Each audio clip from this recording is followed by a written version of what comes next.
to look into it, because you know what? People have been, their lives have been destroyed for doing 1/5 of what you've done. And it's a disgrace. And honestly, you ought to be ashamed of yourself. Secretary, everything he just said is absolutely false, but I'm not surprised. Really? Go to HillaryClinton.com. We have literally Trump. You can fact check him in real time. It's just awfully good that someone with the temperament of Donald Trump is not in charge of the law in our country. Yeah, because you'd be in jail.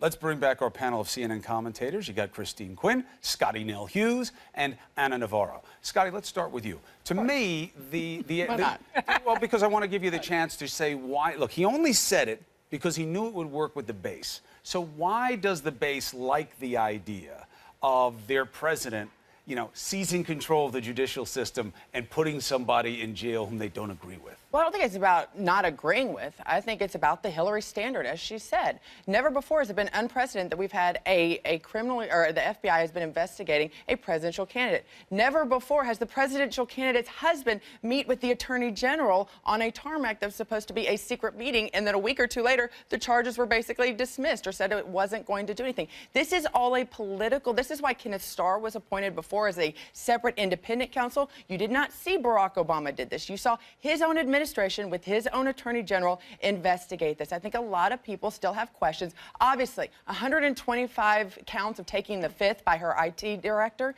and several others that are getting cleared, that are getting special coverage. And anytime you have to use words like bleach bit or hammers to destroy property, something leaves this idea that something legal did not happen here. I think Scottie leaves out a very important and really critical point of this issue, which is that the FBI and the director of the FBI is somebody who all parties would believe is a man above reproach, right? Not really political, just a law enforcement guy, has reviewed this, investigated it fully, kind of litigated it out in that sense, and said there were no charges here. Did he But say... he said there was wrongdoing. He said there was wrongdoing. Wait a minute.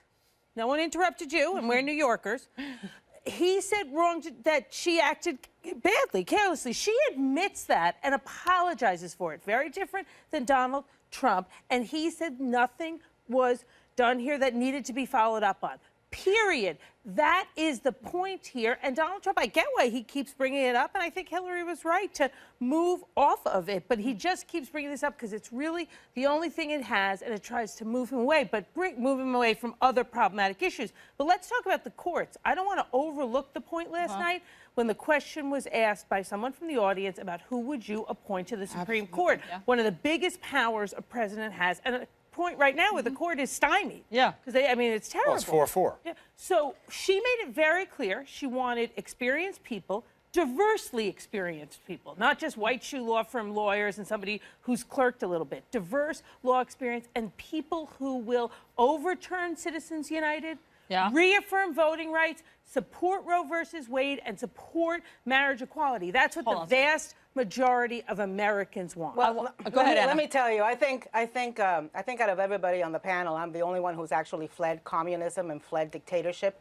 And when you hear the potential next president of the United States say that if he becomes president, he is going to unilaterally put a political opponent in jail, should scare the bejesus out of all of us. Yep. I can tell you it scared me. I sat there thinking, Lord, if this man becomes president, I'm going to jail. And that's after he waterboards me and he audits me and takes all my money. Chris Cuomo, I hope you can still practice law. I hope that you will represent me pro bono and make sure you get me conjugal visits and wine inside that jail. Go ahead. Got anything for that?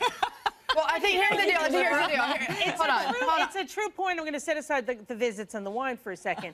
To have someone who wants to be president stand up and kind of admit there will be no balance of power and that people... You're taking it too far. You're taking it very much too far.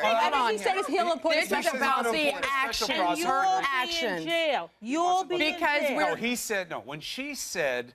It's a good thing we don't have someone like him in charge of the law, although we don't have anyone in charge of the law. He said, yeah, because you'd be in jail. That was a tit for tat. That wasn't a promise. But that was our big words. Hold on, Those because are we big believe words that in he America. believes we have enough. If someone independent were to look at the case of what happened, that there is enough criminal activity. Scottie, I heard it a different way. I heard it a different way, and that is that all of the voters and the people in America who say that they have so much fatigue from this election and from all of the combat and from all of the toxicity of this election, and they just can't wait till this election is over. What I heard him say was, no, it will continue.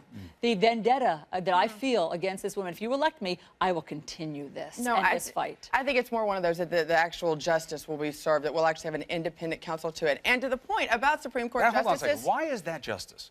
Why is what we saw with Ken Starr? By the way, Clinton appointed the first special prosecutor into that matter. I don't know why the hell he did that, but he did. And then Congress came in and brought in Starr. What happened there that gave you any semblance of the idea of justice? You wound up having the guy being impeached. The Senate had to save him, basically for having an affair and lying about it. But I'm talking about that we didn't see that same sort of justice, that independent counsel. Well, what's independent about it? It was a political witch hunt. That's what I'm saying. That's what happens with these And what deals. ultimately happened, he ended up staying in office, but it was an independent. At least it separated itself. We've not seen that in this case. And when you're dealing with national security secrets, and to your point, you had Congress do almost a dozen hearings on this. Over and over. Aren't they independent? You had the and FBI they said there was there. wrongdoing. They said there was wrongdoing. The FBI did say this. By the way, it just says Anna proves, just because you're a Republican does not mean that you're actually a part of the team here. Well, he shouldn't be a part of the team. Just the FBI director should be on you no keep one's saying team that he was but the appointed people. by a Republican. I'm was. sorry. He was, but that doesn't make him a part of us. Trust me. He makes us, it's the worst actors but here. listen, though, is there You don't want anybody- the is there- FBI director to No, be I a don't part want, of but it. Hold don't on, ladies. use the Let's fact give Anna that the he's last a word. Anna, go ahead. Last word. Look, folks, we've seen this before in American history. We have seen presidents and administrations run amok and really do take action against political opponents, whether it be spying, whether it be auditing. I mean, you can do it in so many different ways. And is there anybody out there who actually thinks that if Donald Trump were to become president, he's not petty and little and vengeful enough 14 to million take people, action Anna, against who his think opponents We don't know that and they against his don't. enemies? You don't know that.